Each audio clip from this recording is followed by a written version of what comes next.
Hi, I'm Steve McManaman and welcome to the New Property Show. Today I'm joined by Rebecca from 9 Dots Build Advocates. We're going to talk about build support services. Kerry and V from MTA Mortgage Brokers. They're going to talk to us about new home construction. And we're joined by Nicole from Houseland Co, who's our mystery shopper. And finally, we'll be joined by our panel and our live audience. We're going to answer some of the questions from the audience. This is an overview of the data collected from buyers who have submitted preferences when inquiring on OpenLot. The focus was on particular councils for each region, as there are markets within markets. The biggest fluctuations in trends is the time frame to purchase, which has shifted significantly over the last 2 years. The change comes from buyers who wanted to take advantage of the Home Builder Grant and needing land quickly. The uncertainty is affecting the decision to purchase, and buyers are waiting longer to see what plays out in the market. The 10 most searched housing developments in Victoria for the third quarter are Stotts Hill, Frankston South, 206 McGeorge Road, Gisborne, Water's Edge, Miners Rest, Bradmill, Yarraville, The Heath, Langwarrin, River Run, Mernda, Bankside, Rowville, Harley, Cranbourne West, Maple Grove, Pakenham East, and Urania in Beveridge. In summary, the uncertainty in the market is being fueled by many factors, not just interest rates. The time frame to purchase has shifted with market sentiment. There is an appetite for longer settlement dates. The southeast region is still showing interim demand, and the conversion to sale is now taking longer due to the market factors.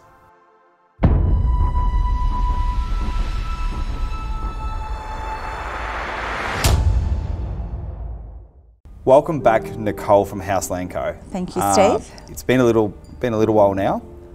Want to find out from you. Last time we talked about your shopping experience with investment properties, up to $650,000. In this episode, what I'd love to cover is what happened. How did the builders talk to you? Did you get your quotes? Did you get the email you're waiting on? And who would you pick? Well, the response was varied from the 5 builders that I spoke to. And it was very preliminary stages in terms of what I was asking for. I felt that the ones that took the time to actually understand my situation, I had more of a rapport with than the ones that just took an order from me. I did get quotes from the ones that took the order from me, but it was a very stock standard, just a package flyer in an email. The others actually took more time on the phone with me to understand my situation and to talk me through the process of buying house and land, which is very different to just buying a house. So I felt that they understood my requirements much better than some of the others that I'd spoken to. Quick question, you may not be prepared for this one, but did they discuss with you floor plan versus land size and also title date? So three distinctive things. So some did, yep. Some did, absolutely. Absolutely, some did. Others, as I said, were just took the order, sent the email. That was it. Okay. Yeah. And how would you narrow down your builders now? So you've had 5 builders. Yes. How many would you leave in the pot right now, and what would your next steps be? I think there would be 2 out of the 5 that I would be happy to pursue house and land with them. However, I'd really need to go out and have a look at what I was looking at purchasing. I'd feel more comfortable doing that. I'd also like to meet the person I was talking to, or the land agent who's running the sale of the land. And well, it's quite different because some of it was land and house. Others of the builders were sort of saying, well, we need to find you a piece of land first and then we can build you the house. Whereas others had the house and land ready to build on. All right, so I'm going to reframe it this way, and you're one individual client. Out of 10, what would you need the consultant to be to pick the consultant? How important is the builder out of 10? And how important do you feel the land size is out of 10? Definitely, I think 10 out of 10 for the first 2. The land size wouldn't be as important. It's more probably about the location, that it was located well to services and in a growth area. I don't particularly I wouldn't particularly wish for a big piece of land sitting in the middle of absolutely nowhere, not So close to basically, anything. what you're saying there is the closer to the city, the smaller the land you would take because of the location and proximity to the services. If you're going out to further regional areas, of course you're going to get a bigger block of land, but it's not going to really be a deciding factor for your investment. So you need to be really sold perhaps on the consultant or the potential in the area. Is that right? That's correct, because I believe that the rental return being somewhere closer to the city is going to work better for me than having a larger piece of dirt further out. Perfect. So let's send you shopping. Let's send you out to site. And so there's 2 out of 5. Let's see if you can come back with 4 out of 5. Find 2 new builders for us, and we'll see you again shortly on the New Property Show. Thank you, Nicole. Look forward to it. Thanks, Steve.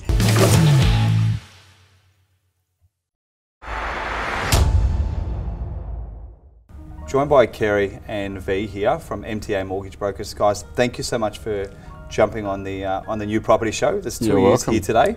Development funding, what is that looking like nowadays? What are people buying? What's happening in the land world? Sure. Well, I think traditionally funding has always been from the major banks or some of the smaller commercial lenders, but that space, given the current market, the conservatism is probably right out there.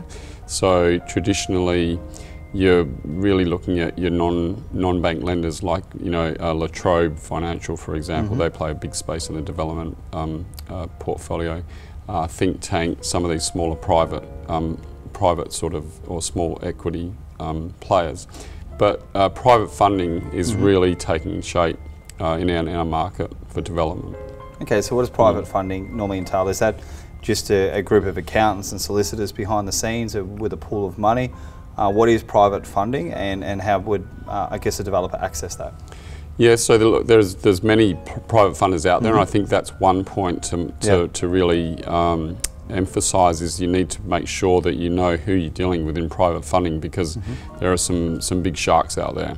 So we probably deal with around 4 different institutions that do private funding. Most of them are all investor backed, so it'll be basically investor funds, usually for each project. And we know who to deal with and who not to deal with.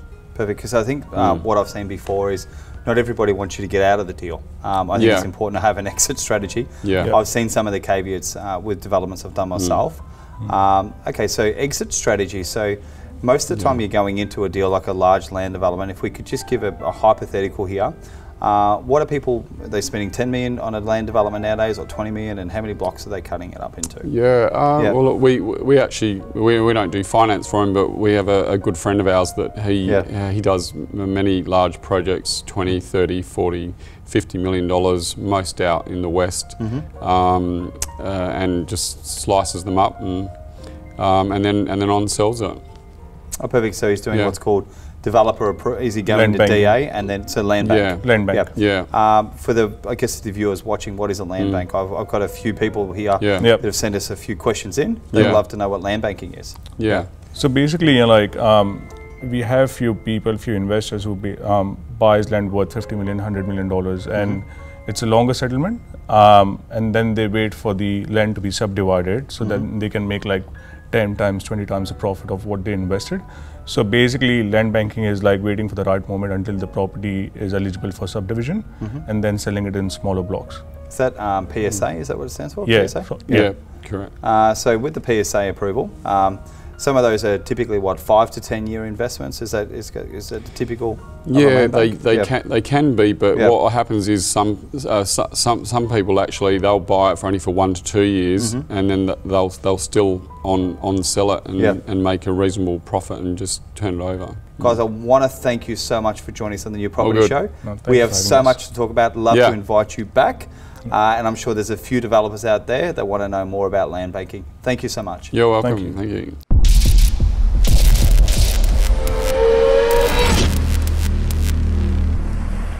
We are here with Rebecca from 9 Dots Build Advocates. Thank you for joining us on the New Property Show. 9 Dots, very interesting name. More importantly, what is 9 Dots and what does it do? Build Advocate. Why do people see you? Yeah, so 9 Dots Build Advocates, we established the concept about 10 years ago. Predominantly it's for build support services. We found that a lot of people understood what a buyer's advocate was, so we thought Build Advocate was a good place to start, but essentially we're building consultants. What about if somebody was halfway through a build and they've sold now they've sold to a new purchaser? Could you help them from there on in? Like, for example, pest inspections, building inspections. Could they engage your services halfway through a build? Yeah, we've had something similar recently actually. So if they were halfway through the build, they were wanting to sell to somebody else. We've had people who have used that as a selling tool in itself. So as an example, they're listing through a real estate agency.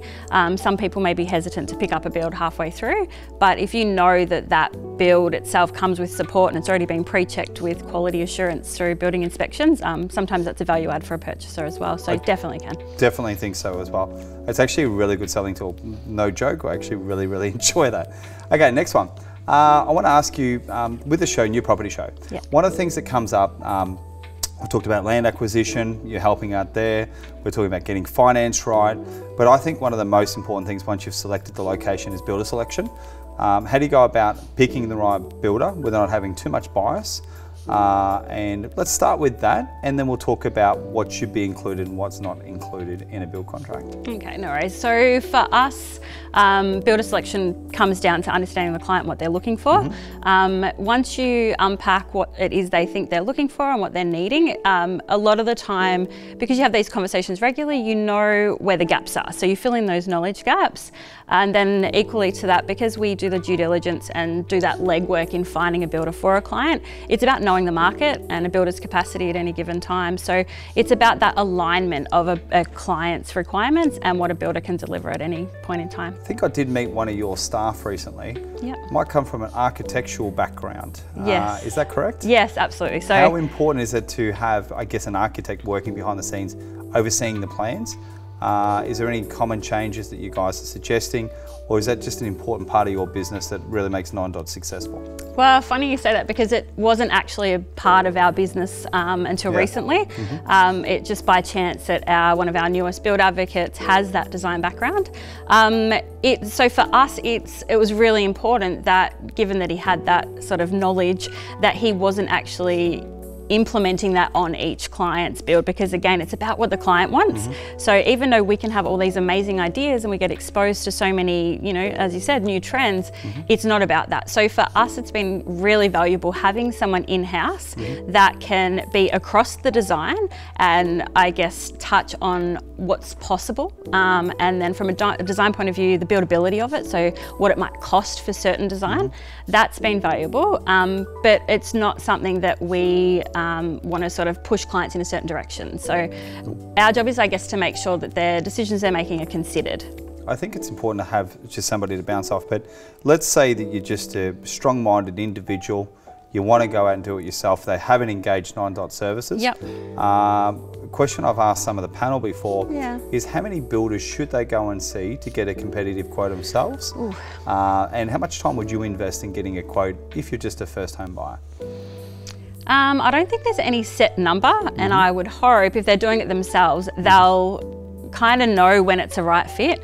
It's hard because a lot of people, when they are doing it themselves, they might go to a display home, and you know, ultimately that decision to build with someone in particular stems from the relationship that they've built with that sales consultant who may not be there after that given point in time, or they may decide on a builder based on a display home and it might not be exactly what they're getting, or they might not be clear on what is included and what's not. So I don't think there's any set amount that you need to go to. You could literally nail it in one, as long as you're going with the right questions to begin with.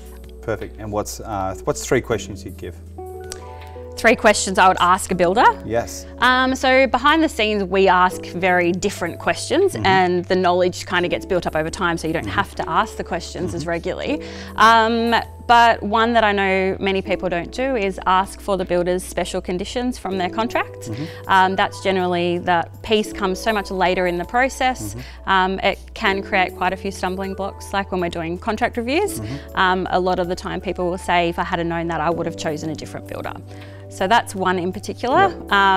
Getting an understanding of their site start ability is key. Excellent answer. Site start definitely on the radar. Yes. Yep. And then when it comes to the colour selection side of things, it's good to get an understanding of, you know, if you're comparing two quotes, it might say tiles from builder's range, but a builder's range will be or can be quite different from one builder to the next. So getting that deeper level of understanding of what's included in a builder's selections is a good one as well. So to recap, builder special conditions, time to site, and hidden costs, and what the difference is with the builder selections, because they can vary differently.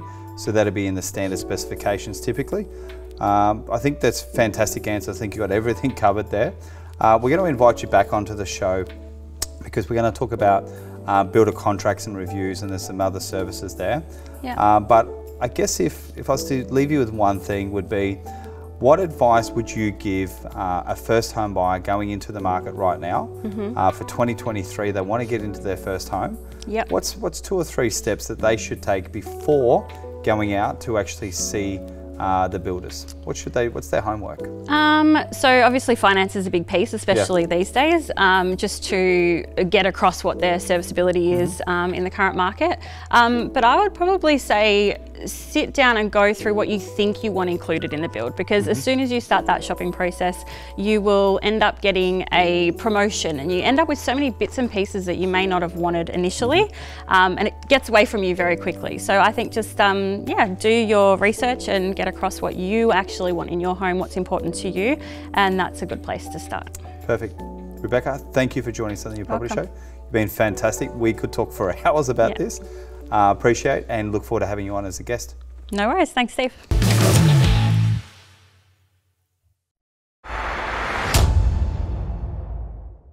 My name is Therese.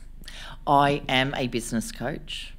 And my question for the panel is, I have a nephew, 26 years of age, that is shopping for his first home. He's been shopping for 8 months. My question is around pre-approvals. Are finance pre-approvals actually worth any weight at all? And with the finance pre-approval, how long does it actually last? Because Spencer seems to need to get this refreshed every 30 days. Yeah, I can take that. They are worth something. Banks, like, can we name banks? Not sponsored, but CBA, ANZ are holding for 90 days without having to reassess, because obviously every month fell low gives us some bad news, and then other banks will reassess, whereas CBA, ANZ and Westbank will hold that for the whole 90 days without reassessment. So yeah, they are worth from some banks, but other banks not. Yeah. Thank you very much. What about you, Kerry? I think what I'd add to that is that the pre-approval holds some weight, but it's not the whole thing, because it's subject to this and it's subject to that. So there are a few caveats to that, I would say. Can I add something? In terms of, I agree with both they're saying, but it's important to know how much you can borrow. With pre-approval, you get an understanding of how much you can borrow, first and foremost. And then it's always not worth as much, because it's always going to be subject to valuation. So if they've over-purchased, it's not worth it as much. Thank you very much. Excellent point of view. Thank you for your question.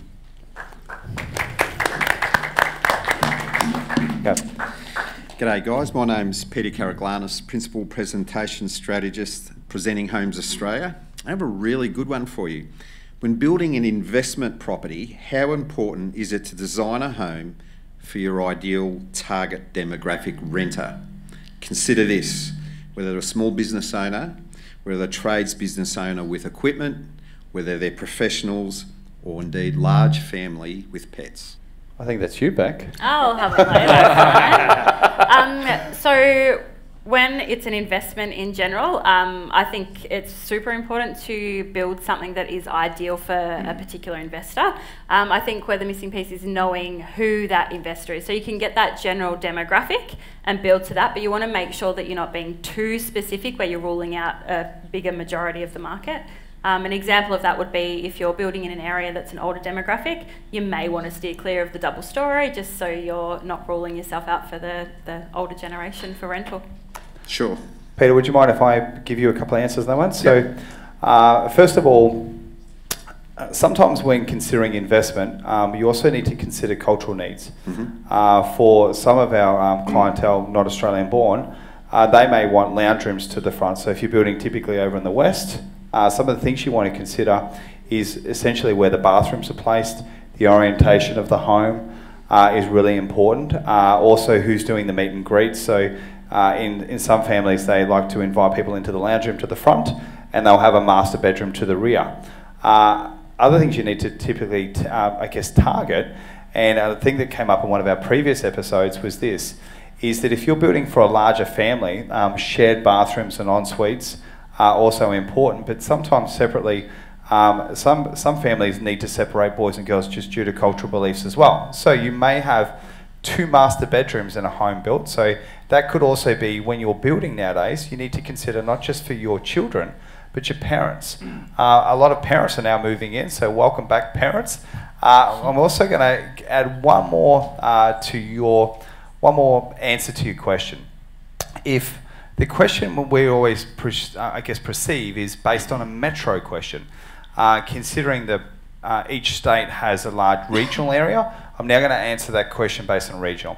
If you are building in a regional area and you're building for a large family home, things that you should consider would be bigger than a 6x6 garage. I'd be looking at really 9x6s or 9x6.5. And some of the things that I consider important that people forget about is the Australian dream used to be the gum tree in the backyard, is backyard access. So what you want to look at is if you're building a garage, you want to build a wider garage with either A, side access, so you can get your boat trailer, camper van down the side, or through the garage if you don't have those facilities. Last but not least, the more the merrier. I think the more rooms you have in a home in terms of bedrooms, the better the resale. So I would, hands down, always have a 5-bedroom home over a 3-bedroom home, because there's other ways you can value add if you choose to lease out that property individually, room by rooms, which is known as a room share. Hopefully that's answered your question, and thank you so much for your question. Pleasure. Actually, quite a good question. Next one. Hi, I'm Celia and I'm a small business owner, and I'm just wondering, what are the main advantages and disadvantages of buying a property off the plan? Am I going? Okay, cool. Who gets the most heads? Don't know about that. Main advantage of buying off the plan is, I suppose, you get planning time, and sometimes you'll buy it at today's price and it won't get built for 2 years or 4 years or 12 months at least, and it could increase in value as well. And you get a choice in how it's done. So you could get a choice in potentially kitchens or bathrooms and the like. I think the answer I would give, typically, if you're a young investor or you're a bit cash strapped for now, would be that typically you can negotiate terms and stamp duty. So the first thing might be, typically most builders and land agents normally require a 5 or 10% deposit. Not everybody has that. There is schemes out there where they may say, look, buy now, $5,000 deposit, no more to pay until completion. Now, if that completion is not till 2025, you've got 2 years to 3 years to source your funding and get that. So that's one of the advantages of buying off the plan. The other advantage, I guess, would be the fact that, I guess, capital growth. It can also work in the reverse, so please be careful with this. What can actually happen is you can buy off the plan. So I'm going to give you a negative answer. You can buy off the plan with the $5,000 deposit, and say your property was worth $500,000. When it comes, and we talked about this earlier, when it comes to the valuation, if that property is worth $450,000, you need to find another $50,000. So I want to give that answer 2 ways. There can be a negative. So what I would do in that case, I would look at subject to valuation, subject to finance, and always make sure you have the right terms so you have an exit strategy when buying off the plan. Thank you for your question. Thank you.